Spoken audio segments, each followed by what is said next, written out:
हम सीधा सीधा सवाल पूछना चाहते हैं कि जब मोदी जी ने, अमित शाह जी ने, राजनाथ सिंह जी ने कहा था कि इन सभी अग्निवीरों को देश में पेंशन वाली पक्की नौकरी के अंदर एब्जॉर्ब किया जाएगा, तो ये जो 10 टॉप सिक्योरिटी एजेंसीज के अंदर एब्जॉर्ब करने का नोटिफिकेशन क्यों जारी किया?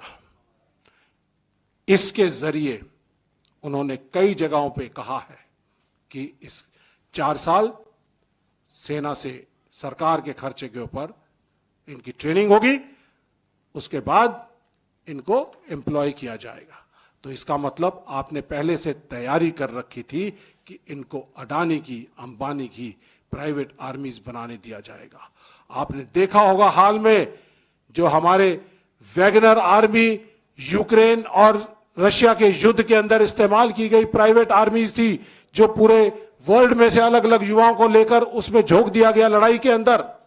वैसे ही हमारे युवा अब अडानी की और अंबानी की प्राइवेट एजेंसियां, प्राइवेट सिक्योरिटी, प्राइवेट आर्मीज बनेंगी और उसके अंदर उनको देश में, विदेश में, खाड़ी में, यूक्रेन में, जहां कहीं पे भी युद्ध होगा उनको झोंक दिया जाएगा। ये हमारे युवाओं को भविष्य दिया है इस मोदी सरकार ने। इसका हम पूरी तरह से खंडन करते हैं, इसका विरोध करते हैं। जिस तरह से अभी ऑप सिंदूर खत्म हुआ है, लेकिन वो कहते हैं ऑप सिंदूर जारी है। ऑप सिंदूर जारी है तो कांग्रेस पार्टी का जय जवान कैंपेन भी जारी है कि अग्निवीरों को रेगुलर करेंगे, अग्निवीर योजना को खत्म करेंगे। इसके साथ साथ मैं आपके साथ एक अपने साथी को, जायसवाल, ये भी आपके सामने दिखाना चाहता हूं।